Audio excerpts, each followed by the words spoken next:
And he joins me now, along with the Managing Director for the Centre for the New Midlands, Chris Smith. Gentlemen, welcome both to the On the Money studio on this sunny Friday.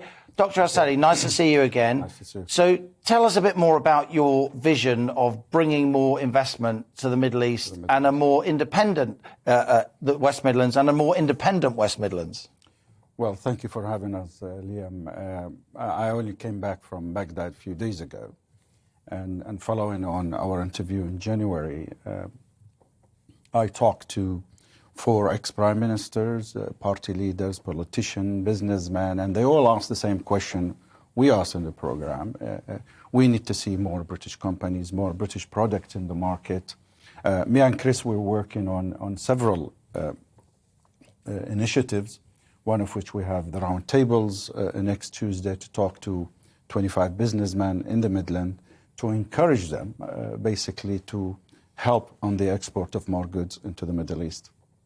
It's tough, Chris, isn't it? This Russia-Ukraine conflict has really knocked us sideways in terms of the British economy. We saw in the spring statement on Wednesday much reduced growth forecast, still quite chunky growth, 3.8% as we bounce back from pandemic and lockdown and so on. But it is a tough environment to raise money for investment, isn't it? Wherever that investment's coming from.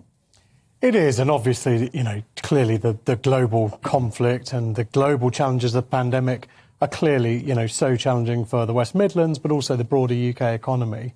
But the whole premise of what we're trying to do with the Centre for the New Midlands is all about, trying to put a spotlight on what's working well in the West Midlands, what's not working perhaps so well, and how we can also, work with others, learn from others across the UK, to hopefully build a better West Midlands region. What isn't working well, if I may focus on? Is there enough skills? Is there enough training, enough apprenticeships? Is there enough good labour? Are there enough sites where you can build factories? Planning law? What are the obstacles? I think the Midland area have a huge potential in terms of skilled labour, experience, factories, legislation. I think the problem is marketing. The Midland, marketing the British product post-Brexit in a proper way, opening a new market, because obviously we were depending on the EU for export, despite the fact that most of the British industries are in the Midland area, in Birmingham, in Derby, the trains, the automotive, the aerospace, the technology, the big universities, but we haven't seen the Midland area truly represented in the international trade.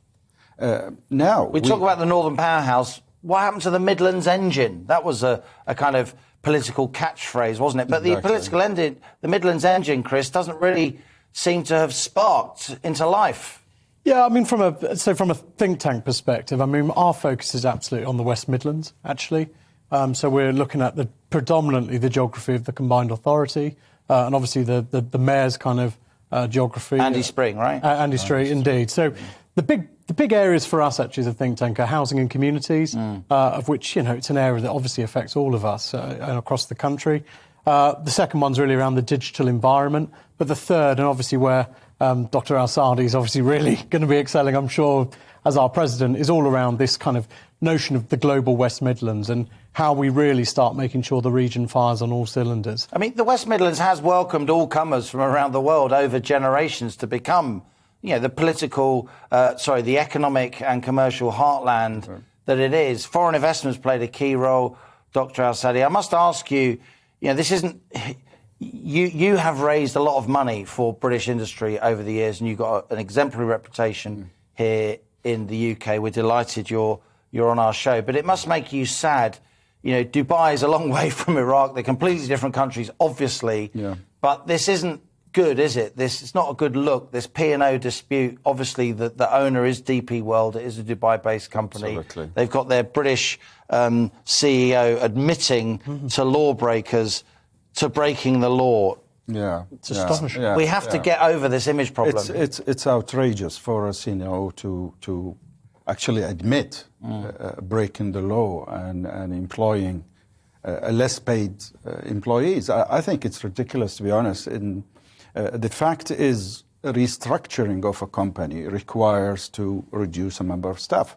But he should have gone through the proper channel, talking to the union, a proper compensation to the employees, and find a more creative way to enhance the company instead of getting rid of people in such a circumstances with the economical situation, pro-Brexit and pro-Corona. I think it's outrageous, to be honest. If I can just add, I mean, although I moved up to Coventry in 2003 for university, my hometown's Folkestone, so, So you know all about it. I've got some very good friends who have just been let go from P&O, who've done 20 years of service, and it's not a way you treat staff, or anyone, quite frankly. Right. Chris Smith, Dr. Majid AlSadi of the Centre for the New Midlands, you're welcome back in the On the Money studio in the future. Let us know how you're getting on.